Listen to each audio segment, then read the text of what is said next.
On sort d'une journée pli, on vous débriefe ça.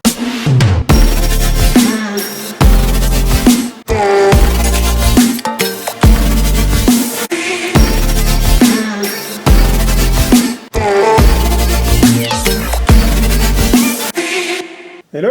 Hello. Bonjour. Bienvenue on se prenait le pli, c'est Cédric. Et Laurent. Et Romain. Et Quentin. Ah pardon. Ah bon, on est à la maison maintenant. À la maison. On a fait grosse journée pli. On va vous débriefer 6 titres qu'on a joués aujourd'hui. Allez. Allez, c'est parti. C'est parti. Allez, Squadron Leader. On a 5 couleurs, qui sont les 5 super-héros. Il y a aussi des méchants. On a 3 types de cartes. On a les cartes héros, on a des cartes équipements et on a des cartes méchants. Il y a un méchant par couleur. Les cartes vont de X à X, bref. 1 à 4, c'est les 10, équipements, 10, et au-dessus, ça monte jusqu'au tour de 10, même 11, il y a des 11, il y a des héros à 11. Et il y a des méchants qui sont vers le 7, à peu près. Bref, on fait un premier pli dans le sens horaire, c'est-à-dire que chacun joue une carte en must-follow en suivant la couleur demandée, puis, dans le sens anti-horaire, ceux qui ont suivi la couleur demandée au début peuvent ajouter une carte par-dessus, une carte avec un plus, donc comme on dit 1, 2, 3 ou 4, sur leur carte jouée, pour augmenter sa valeur. Celui qui a joué la plus grosse valeur l'emporte et récupère toutes les cartes jouées et il vient les mettre dans sa collection. On va créer une collection au fur et à mesure. Le but, c'est d'avoir des cartes de chaque couleur. Ça va nous rapporter des points. Et si en plus on réussit à avoir... Alors, si par malchance on chope un monstre, ou parce que les autres nous le refilent, pour le battre, il faut qu'on ait une carte de chaque couleur, tout simplement. Voilà, en gros, pour le résumé du jeu. Pour chaque monstre, il faut une carte de chaque couleur. Il faut une carte de chaque couleur. C'est ça. Il score très fort en négatif. Exactement. Il y a moyen de gagner la partie en instant, c'est si tu chopes les 5 monstres, les 5 vilains. Dans ces cas-là, l'humanité, rayée de la carte. Et Quentin, super vilain, hop, gagné victoire. Félicitations. Enfin, on tente, là, un peu laissé. Mais bon, ça fait partie du jeu. On était content de charger à mort et puis à la fin, j'ai gagné. On a pleuré. Mais voilà. On avait rajouté des cartes spéciales aussi. On avait rajouté de la carte spéciale en plus. Oui, il y a 5 cartes spéciales qui sont des monstres en dont plus. Dont 2 monstres. Donc forcément, il y avait plus, beaucoup plus de monstres dans le jeu. C'est ça. Mais moi, je sais pas trop quoi en penser. En fait, il y a de bonnes idées. Déjà, je m'attendais un petit peu, comme on a joué, on en parlera après, à Tsumare aussi, ou à Tricky Time Crisis. Comme moi, quand je vois des Sentai comme ça, des espèces de bioman, moi je pense à un Must Not Follow. Ici, c'est un Must Follow déjà, donc j'étais assez surpris. J'avais pas trop regardé. Puis cette histoire ce qui est vraiment intéressant, c'est cette histoire de rajouter des cartes en mode Snake. C'est ça, en contre-horaire, ouais. C'est sur des cartes, donc ça permet d'augmenter. Est-ce que le jeu est vraiment intéressant au bout du compte? Je sais pas. J'ai des réserves. Est-ce que c'est passionnant? Je ne sais pas. Mais là, justement, où est le twist de savoir rajouter, fait que c'est très tributaire de ta main. Et si tu n'as pas de carte à rajouter... Oui, mais c'est pas ça. Mais même si tu as ça, est-ce que la finalité est réellement intéressante? C'est ça. Est-ce que le pli lui-même est intéressant? Personnellement, il n'y a pas de tension dans le pli. Il ne s'est pas passé grand-chose. Non, il ne se passe pas grand-chose. Tu subis un peu ce qui se passe. Quelqu'un met un monstre dedans.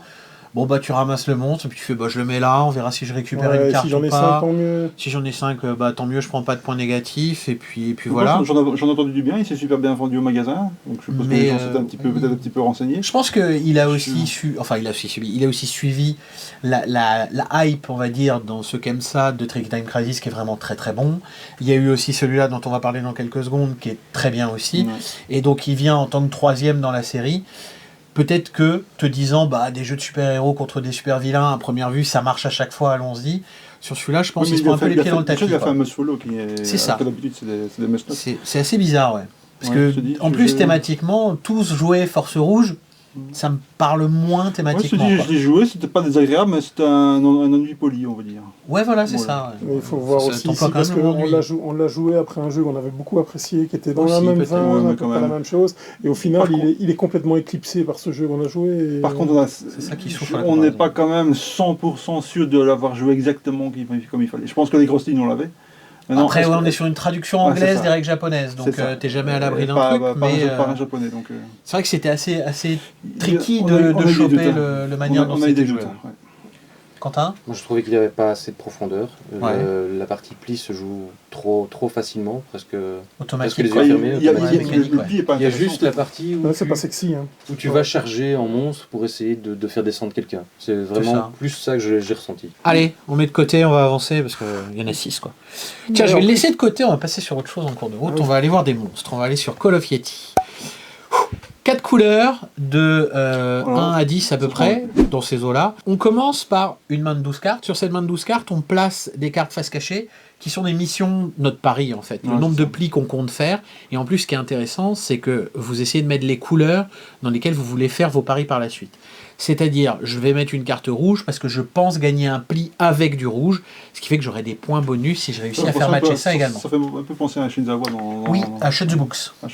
Exactement, il y a un peu de ça, mais il est un peu plus fun. Après, la partie pli, il est moins profond. La partie pli est somme toute classique, les Yeti, la couleur blanche sont l'atout. Donc must follow, si j'ai pas, j'ai le droit de couper si j'ai envie. Et il y a 2 cartes spéciales dans le jeu qui sont des tasses à café. En gros, c'est le dos des cartes de toutes les autres, mais c'est juste la tasse à café qui est dessinée dessus. Alors c'est chargé en plus. Elle est juste renversée. Il y a un petit détail de différence. Décision niveau DA. Ce qui fait que si vous vous gourez et que vous les mettez à l'envers dans votre main, il y a une chance sur X que les autres joueurs font ah, c'est lui qui a la carte. Parce qu'il la tient juste à l'envers dans sa main. Bref, passons, je trouvais ça incroyable. Quand on fait les plis, si on gagne cette carte-là, si quelqu'un la joue, en gros c'est un peu comme les voiles à Skull King, c'est je ne gagnerai pas ce pli, c'est la carte la plus faible. Et celui qui gagne le pli avec cette carte-là, il vient la placer en plus et c'est un nouveau pli en plus à faire dans son pari. Il était à 3, il passe à 4 en gros. Une fois qu'on a fait tous les plis jusqu'à ce que un joueur n'ait plus de cartes, ça s'arrête et puis on voit qui c'est qui a réussi. Vous avez réussi à remplir exactement votre contrat, vous avez 3 points. Si en plus la couleur match avec la couleur que vous avez parié, vous avez 1 point de bonus. Et si vous shootez la lune, c'est-à-dire que si vous gagnez aucun pli, vous avez 5 points. Il n'y a rien beaucoup de plus que ce que tu viens de dire. C'est un jeu où on a l'impression, à part le twist des cartes dont tu rajoutes les paris. C'est ça. Si on a joué à Shut the Books, si on a joué à ce genre de jeu, oui, il y a un côté un peu plus léger, plus fun, mais bon, moi j'ai pas trouvé des choses particulièrement intéressantes. Pas commencer à le comparer à un Shut the Books. Non, bien sûr, évidemment. Mais c'est pas désagréable. C'est pas désagréable. Mais est-ce que tu joues pas autre chose à la place de ça ça fonctionne. Ça va être ça. C'est ça que je veux dire. Fonctionne. Il est pas. Personnellement, dans mes goûts, si j'y joue plus jamais, c'est pas très grave. J'aime bien parce que poliment il vient t'expliquer celui-là, c'est dégage. Non, mais ça dépend des goûts. Là. Je pense que pour des débutants, pour des gens qui ne jouent pas trop à des jeux de pli ou pour découvrir ce genre de système de jeu avec Paris. C'est ça. Pourquoi pas, parce qu'il est relativement... un côté fun où t'appelles le Yeti quand tu joues une carte Yeti, ce genre de truc. C'est un entrée de gamme à ce niveau-là, je crois. Oui, on l'oublie, mais enfin, si tu veux créer de l'ambiance. Oui, bien sûr, le thème n'est pas là, mais non.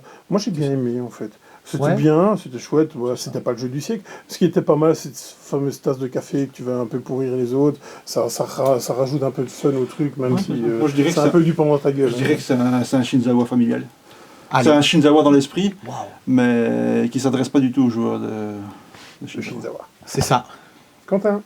Oui, moi je suis assez d'accord sur tout ce qui a été dit.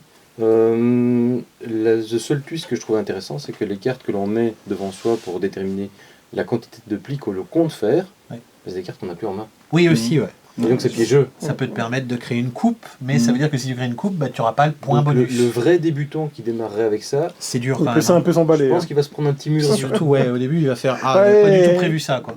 Dans ce genre de mécanique, c'est quand même un entrée de gamme.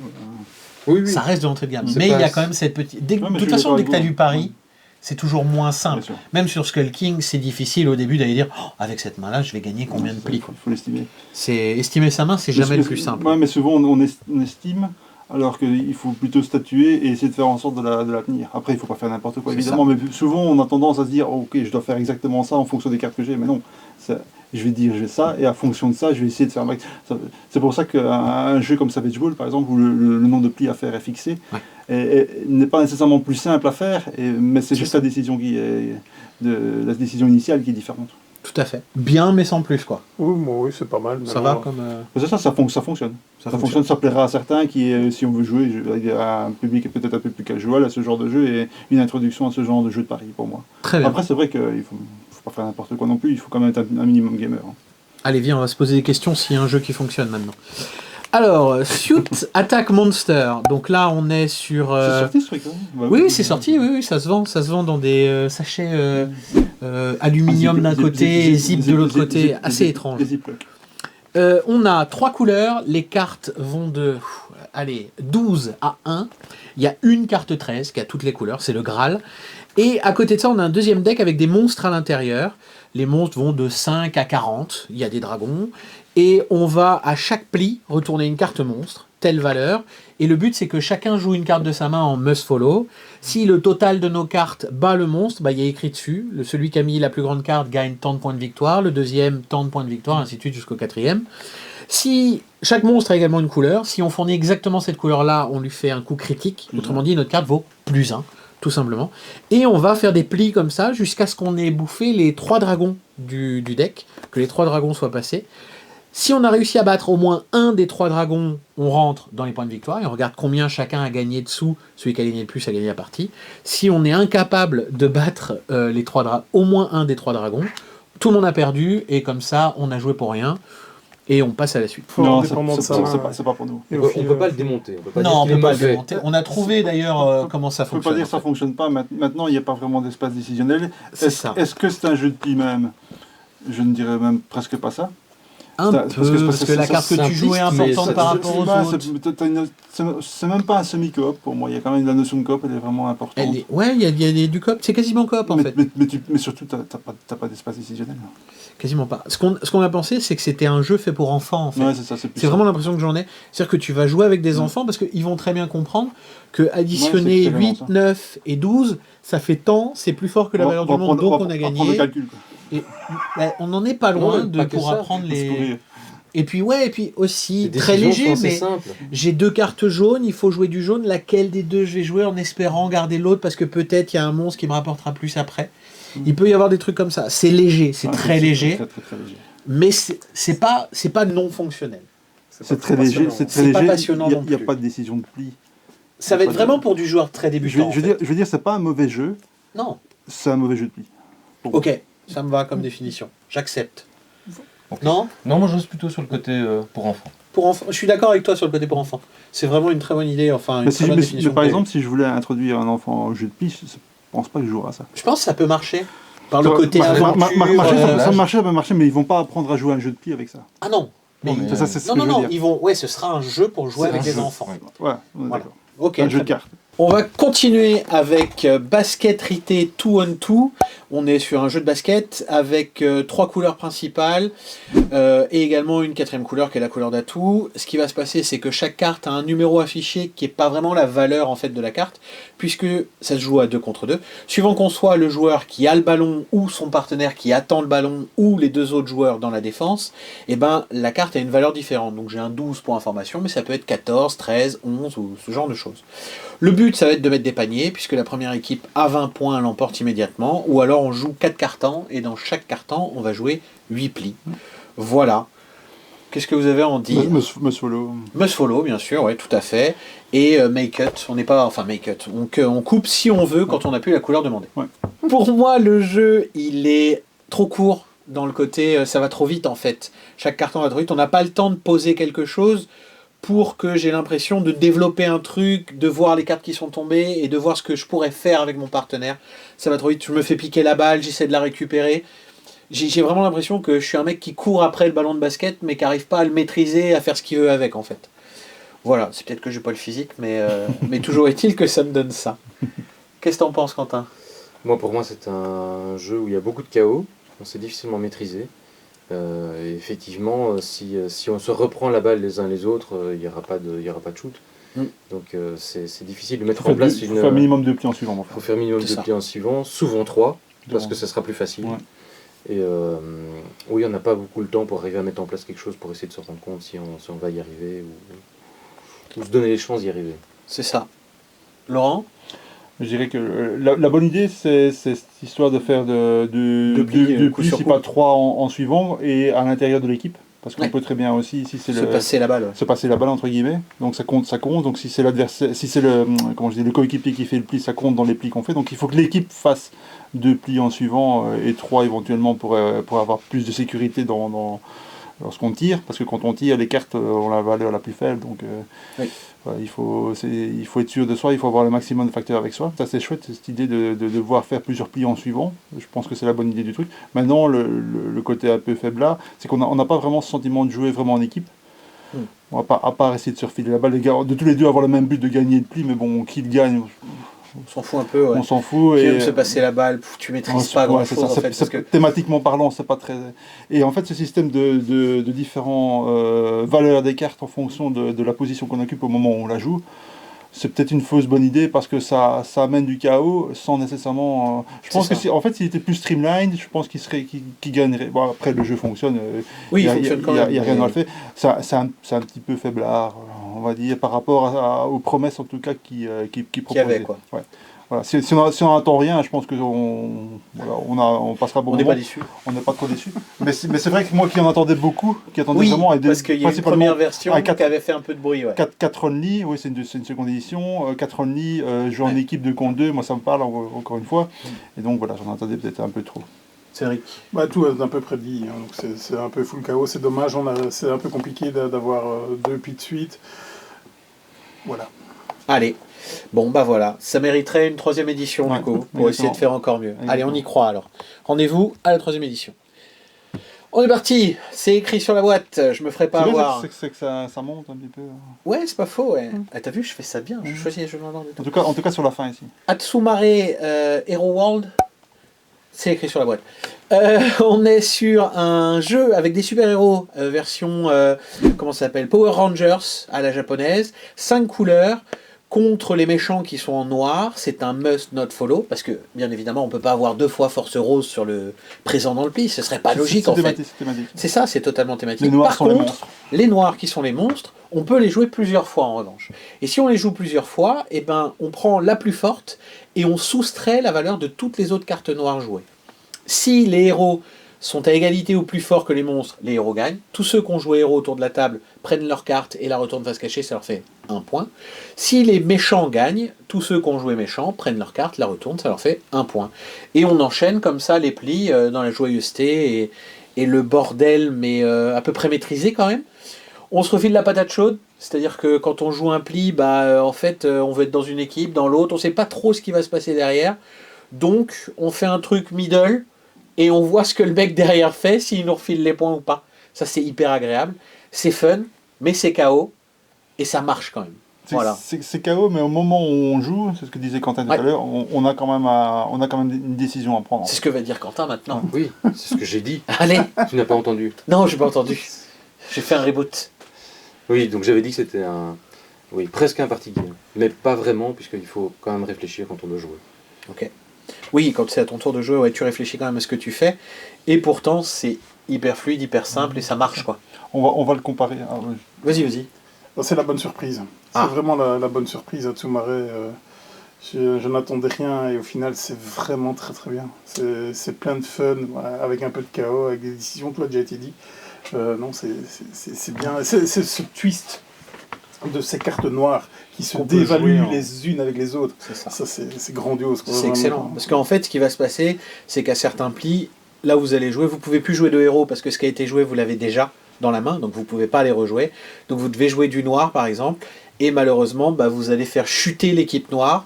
Donc c'est de votre faute s'ils perdent. En fait, vous êtes le héros qui arrive et qui fait buter l'autre héros qui s'écroule dans un immeuble, comme dans les épisodes de Power Rangers en fait. Et du coup, ils se marchent dessus, ils s'en sortent pas, et les Power Rangers gagnent à la fin. Enfin bref, c'est ça qui est vraiment cool en fait. Et c'est quelque chose que j'aime bien. Par contre, ce qu'a fait des scorings où on a 1 point de plus que les autres, 1 point de moins, les scorings sont vraiment très proches, donc il n'y a pas de large victoire, et c'est un peu random quand même sur qui c'est qui gagne à la fin. Mais est-ce que c'est vraiment ce qu'on cherche? Je sais pas. Oui et non, c'est simplement qu'en fait, il y a que 2 camps en fait. Même quel que soit le nombre de joueurs, il y a 2 camps. Et donc par pli. Il y a 2 camps par pli. Et donc, quand le pli est terminé, il y a des joueurs qui sont dans le bon camp ou pas dans le bon camp. Donc ce qui explique qu'il ne peut pas avoir des écarts importants, puisque si on gagne, on prend la carte et on la score, c'est tout. Tout à fait. Donc c'est vrai. Et on va le comparer évidemment avec Tricky Time Crisis, puisqu'il y a le Must Not Follow. Les couleurs de héros, le méchant, même système. Mais s'il y a 80% de bases communes, il y a 20% de différents, et ces 20% là en font un jeu qui est vraiment différent dans les sensations, parce que le fait de vous jouer plusieurs cartes noires, là on peut jouer qu'un héros dans Tricky Time Crisis, qu'un seul méchant, et un côté beaucoup plus streamline au niveau du scoring. On a un jeu qui a des sensations différentes, mais qui a des décisions qui sont je pense même parfois plus intéressantes ici. En tout cas, on doit, quand on ne Plus sait pas prise quoi de faire, tête, ouais. on peut aussi faire un peu de kingmaking. Moi, ce que j'aime assez bien et ce qui fonctionne bien dans le jeu. Très très bonne surprise. Je l'ai déjà dit, je pense que dans tout ce qu'on a joué aujourd'hui, sur les 10 jeux qu'on a joués, s'il y a un jeu sur lequel un éditeur francophone devrait se pencher, c'est celui-là, parce que ça s'explique en 3 minutes. Et honnêtement, on peut jouer en famille, et même des joueurs de jeux de pli aguerris, ils vont y trouver leur compte, parce qu'on s'amuse. Après, on est dans la partie fun, on n'est pas du tout dans la partie brain, etc. Exactement. On est bien d'accord, mais ça fonctionne super bien, c'est mignon, c'est fun, surtout on s'amuse. C'est ça, et puis ouais, ça touche cette corde sensible de quand on était petit et qu'on regardait le Club Dorothée, pour ceux qui savent, bah moi c'est le genre de truc qui me parle, quoi. Et là on parlait du scoring qui peut être assez serré en fait, mais pour du plus familial, si on joue avec un public plus familial, ben c'est bien parce qu'il y a beaucoup moins de frustration en fait. Tout à fait. On reste toujours dans la course. Ok. On l'a joué à 4, il est jouable jusqu'à 6. Oui. J'ai quand même un peu des doutes dans ces configurations-là. Parce que il faut essayer. Oui. C'est encore plus le bordel en fait. Mais est-ce que c'est pas ce qu'on cherche? Mais si, d'accord, je suis d'accord. Mais au final, les noirs vont tellement se dévaluer les unes avec les autres à 6 parce que ça va jouer au moins 3 cartes noires dans chaque parce qu'il y a que 5 couleurs. Tu sais quoi? On va essayer ça et dans la vidéo de débrief finale, on en parlera. Mais je vais essayer cette affaire-là. À 6. Je veux savoir. Mais je suis chaud. Si t'es chaud. Vraiment pour tester ça parce que c'est vraiment très très bon. C'est très très bon, quoi. Allez, on passe sur un tout petit jeu qui est totalement introuvable. Je m'excuse par avance. Slam & Showdown, 4 couleurs, 1 à 9. La couleur violette, l'une des 4 couleurs est tout le temps l'atout. 4 cartes spéciales. Les 3 premières, c'est des cartes grises qui prendront la couleur demandée à ce play-là. Il y aura un 10, ça sera plus fort que les autres. Il y aura un 5 et il y aura un dièse. Et le dièse prendra la valeur qui vous plaît. Il y a un 11 également qui est d'atout, c'est le super atout, lui il domine toute la game, mais comme ça au moins c'est réglé. Comment ça se joue? Je vous donne 7 cartes en main, sur ces 7 cartes vous devez créer une main de 5 cartes type poker. Donc paire, double paire, brelan et ainsi de suite. Le but c'est de faire la meilleure main de poker possible, mais pas que. Donc déjà sur ces 7 cartes vous allez choisir combien de cartes vous voulez me rendre, et je vous redonne le même nombre. Vous avez de nouveau cette carte en main, et là c'est terminé, on ne fait plus d'échange, là il faut vous démerder avec ce que vous avez. Vous allez... On défausse une première, face cachée, tout le monde, on la révèle, et en fait il y a un tout petit chiffre écrit dessus. Ce tout petit chiffre définit qui est leader sur le tout premier pli. Ça ne sert qu'à ça. Il vous reste 6 cartes en main, et c'est là que c'est important. À chaque pli, vous allez jouer une carte. Votre carte, vous allez bien sûr la récupérer. Si vous gagnez le pli avec, vous gardez la carte face visible. Si vous perdez le pli, vous la posez face cachée. Puisque au bout des 5 plis, la 6e carte, vous la jetez, elle ne vous servira pas. Donc faites attention, ne la jouez pas, enfin, n'oubliez pas de la jouer, sinon ça vous fout en l'air une suite. Et vous pleurez. Ça m'est arrivé il n'y a pas longtemps. Oui, c'est du vécu. Ou alors on vous fout en l'air votre truc. Bref, il y a un scoring sur les plis, du style 0 pli 6 points, 1 pli 2 points, 2 plis pas de points, 3 plis 7 points. Et à la manche d'après, on inverse un peu tout ça, avec les 4-5 plis qui font toujours de plus en plus de points. Et il y a un deuxième scoring sur votre main de poker propre, qui là est fixe. Une paire c'est 1 point, un full c'est 7 points, et ainsi de suite. Et à chaque manche, on aura un petit bonus. Vous avez des cartes jaunes en main, vous avez quelques points bonus, et ainsi de suite. Et donc, cette addition de 3 scorings, 1 pendant la phase de pli, 1 sur la main finale et un bonus au milieu, fait que le jeu, en fait, est rempli de décisions et qu'il est hyper intéressant. Et voilà pour ma partie, je passe la main. Vas-y Cédric, dis-moi tout. Joueur de poker, ça m'a parlé. Et ça rend le jeu peut-être un peu plus simple sur une partie, en tout cas. Il ne faut pas savoir jouer au poker pour jouer à ce jeu, absolument pas. Mais si vous savez jouer au poker, ça vous allège un peu une charge mentale sur le calcul va beaucoup plus vite, en fait. Le choix des mains de départ. Ça n'empêche que sur certaines mains, tu étais le dernier à te décider parce que c'était complexe et que ça te prenait, il fallait quand même choisir, quoi. Oui, bien sûr, mais il y a des choix à faire. C'est pas parce que vous savez jouer au poker que vous n'allez pas avoir de choix du tout. Justement, il y a des choix à faire, à savoir, est-ce que je vais privilégier cet axe-là ou je privilégie les plis parce qu'il y a des risques, parce que cette fameuse 6e carte qui ne rentre pas en jeu, si vous êtes sur un full, et que vous êtes obligé de la jouer. Et que vous êtes obligé de la jouer. Et vous avez plus de full. C'est compliqué. Double paire. Ah, dommage. Ouais, ou alors brelan, bref, voilà. Au final, c'est vachement bien, avec ces scorings qui bougent dans tous les sens aussi. C'est fixe à chaque manche, mais qui change de manche en manche. Le même nombre de plis de manche en manche ne fera pas le même nombre de points. Tout à fait. Donc ça, c'est grandiose. J'ai adoré. Quentin ? Moi, je dirais pas grand chose de plus. C'est effectivement ces 3 niveaux de scoring et à chaque fois, ça demande une réflexion sur lequel des 3 piliers je fais avancer le plus ou en combiner 2. Et il faut s'adapter à chaque Si on fois. peut combiner les 3. Ah ouais. Ah, c'est la fête. Hein. Évidemment. Laurent. J'ai pas grand chose d'autre à rajouter. C'est vrai que c'était une belle surprise. On en entendait beaucoup. On l'avait mis dans notre top. À du TGM, malheureusement, on n'a pas pu en récup parce que apparemment le gars ne pouvait pas négocier avec lui, donc on n'a pas pu du tout en dégoter. Pourtant, on en aurait pris une blinde malheureusement. J'espère qu'il y aura un reprint, qu'on pourra peut-être en avoir. En tout cas, oui, on en entendait beaucoup. J'ai pas été déçu. Des décisions à plusieurs dimensions, hein. C'est ce qu'on aime, un peu comme dans Cult ou dans d'autres jeux comme ça, où quand on prend une décision, il faut réfléchir sur plusieurs axes en fait. Ça c'est vraiment ce que j'aime. Plus ce que je disais, le score du nombre de plis qui n'est pas linéaire, pour moi c'est un petit peu anecdotique et c'est pas vraiment nécessaire. J'aime autant savoir que quand je fais 0 points. Puisqu'on joue déjà la main, on joue déjà un certain nombre de plis. Voilà, j'aime autant savoir si je joue les plis que je fasse un score je sais qu'il sera de plus en plus grand, plutôt qu'un truc simplement parce que un pli que je n'ai pas décidé que je gagne ou je perds. Ça peut tout changer. Du coup, je passe de beaucoup à rien du tout. Je trouve ça, dans un jeu où il y a autant de réflexion, je pense que c'est pas nécessaire. Ok. Et malgré tout, il est assez léger.